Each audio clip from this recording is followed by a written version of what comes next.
Kadama TV waliwo ebintu ebyewuunyisa naddala ku bakadde abakola ku bakadde. Kimanyi bakadde bangi ate eno e Uganda nga bamugambye agenda kukola mu nnyumba, agenda kubeera ng'afumba akola mirimu gya waka, naye bw'atuuka eyo ate ne bamusimba omukadde ne bagamba omukadde ono gw'olina okulabirira. Embeera y'okulabirira abakadde mwenna mugimanyi, oba abasinga oba abaali bagikozeeko. Ebintu by'olina okukola ku mukadde, okumukyusa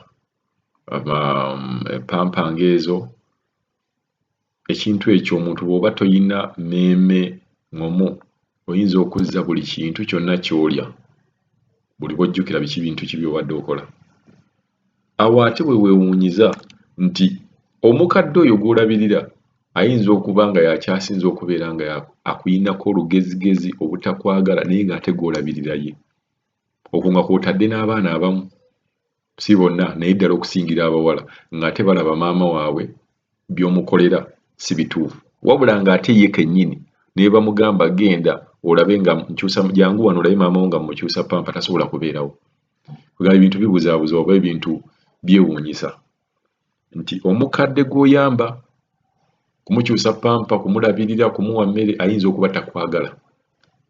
Bennyini abaana be ddala abawala ne babeera nga bakwogerera ebisongo abalenzi kale naye oba olabye bakadde bonna babadde bagituwa story, abaana abawala bo balaba nti maama waabwe tomulabirira bulungi, naye nga just n'omugamba jangu tugende olabe nga maama omukyusa pampa ayinza obutakkiriza na kubeerawo ng'addukawo buddusi.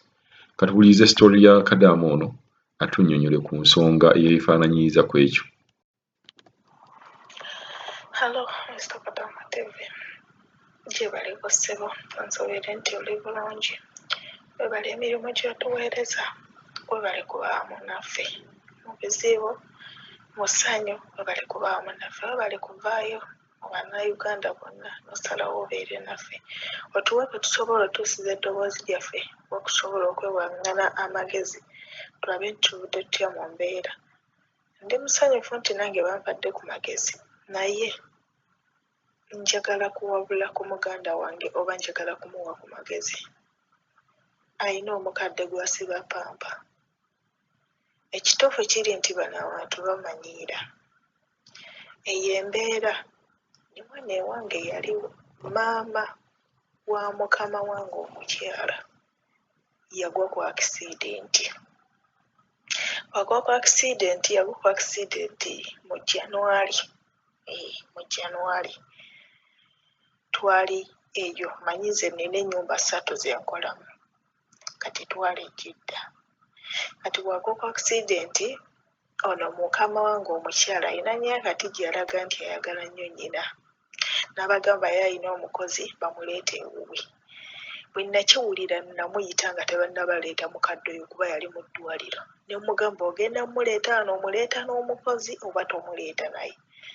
N'angamba ngenda mmuleeta wano, sigenda muleeta na mukozi. Ne mugamba wema najja kukola wano, najja kukolera ggwe wekka omuntu ogwo, nze sajja kukwata maama wo kumukokola. Ekisooka maama wo tayagala bakozi. Omukadde oyo ng'akyali mulamu twagendanga eyo Jidda ng'atukuba nga tatwagalirako ddala, tayagala kintu kiyitibwa mukozi. Abakozi balina empisa ebisimayo, abakozi tabaagala, abakozi simanyi bamaseeke na biki, ng'ayogera ebigambo bingi. Ne mugamba tayagala bakozi, kati oyagala mmuleeta wano atumaleko ebirembe ate nga mutabani we yakugaana. N'agamba agenda kusooka kugera ne mutabani wange biki, n'akubira boosi wange. Bwe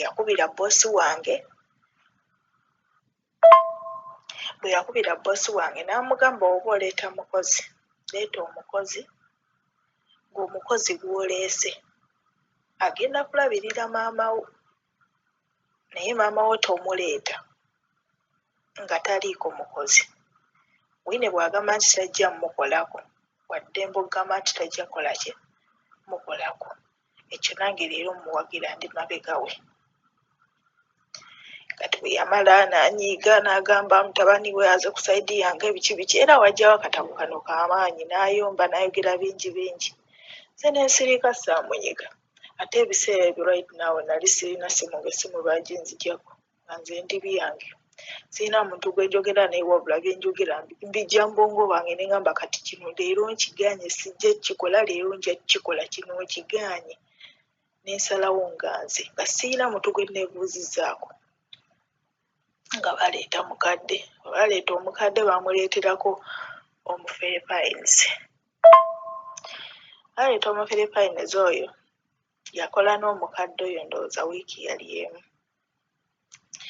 n'atandika omusosola naye nga wiiki eyo tamwagala sikwagala biki bakutwale biki ate ng'ayita nze okutuuka omulongosa ngamba gwe jangu oyo simwagala gwe jangu wamontereze ne mugamba oyo yalina okukolako n'agamba simwagala n'aleeka n'agendeze simwagala biki nayogera bingi paka nnyina lwe yaŋŋamba nti mulongoose nasooka ne mulongoose omulundi ogusooka neera nga muganda wange bwagambye nti osesema ekituufu kiri nti bbi w'omuntu omukulu oba obubi bw'omuntu omukulu bannange tebulongooseka olaba abeera mwana wo wakeera enkya n'ozaala n'akumenya okulongoosa ng'olaba oyeyisibwa neeteeberezaamu omuntu omukulu teeberezaamu omuntu omukulu Mr. Kadama TV nze mbadde ŋŋamba muganda wange oyo nga waabagambye yagala genda ku ofiisi we bateekawo eky'Uganda tabalaga nti ayagala kuddaka takibalaga nti ayagala kuddaka wabula abagambe njagala genda ku ofiisi kyabalemerako ekigambo eki njagala kugenda ku ofiisi gye muba muntwala taddamu kwogera mbu ne bamugamba mbu tuutika kudda waka tabagamba nti nze njagala kudda waka abagambe njagala genda ku ofiisi kati abantu bano bwebagamba nti oyagala genda ku ofiisi ebiseera ebisinga obungi tebatwagala nnyo kudda ku ofiisi lwa nsonga baba bamanyi nti ogenda omuntu omulala agenda okusapootinga obeere ng'okola wuwe oba ogenda funa employo omulala kati tebakyagala kati ate bw'obalaga nti oyagala kudda Uganda ate nakyo tebakyagala okitegeera kati bw'olemera ku kimu bakola ate kiri okitegeera kati alina kulemera ku ofiisi tafaayo oba talina ssente oba alina ssente kati kyenyiza omugamba nti obulamu bwe buki bwe bugagga kyenyiza omugamba obulamu bwe bugagga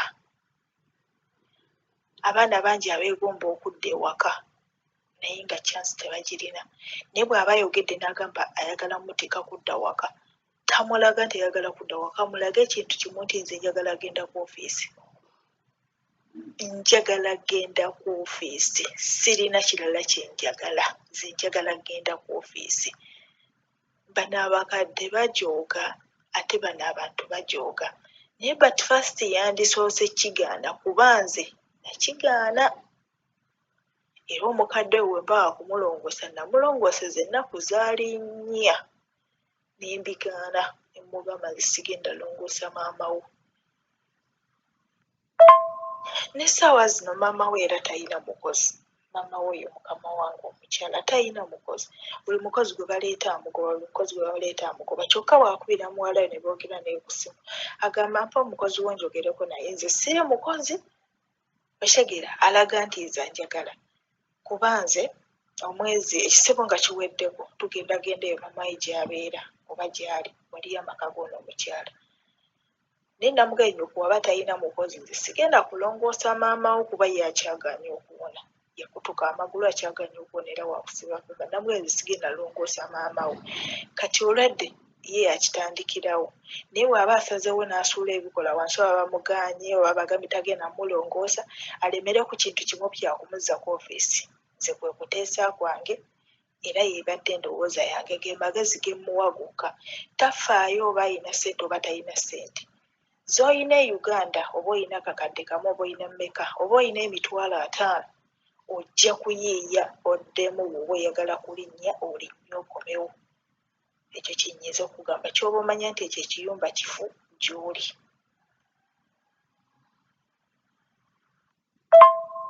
ky'oba omanya nti ekyo ekiyumba kifu gy'oli kinyiza okugamba tekiyina mulamwa kuba bagenda okuwuliriza oli mwaka gumu n'egigwamu olowooza ki ekiddako? Sikwagaliza mbeera mbi kutuukako. Bw'oba osobodde ofuna eddoboozi lyaffe lino kuba ogambye tomanyi oba naakuggyako ku wifi oba temala kugyako, naye bw'oba ofunye okuwulira eddoboozi lya Kadama TV abakuwadde ku magezi, nsinga nze omu mbadde nkusemba ekintu eki. Bw'aba akugambye nti agenda kuzza Uganda tokigaana, naye ate tomulaga nti gweyagala kuddaka, no, gumulaga oyagala genda ku ofiisi, ojja alaba nga buli kimu kyekola kyokka. Tweyanza nnyo Kadama TV, mubeere bulungi.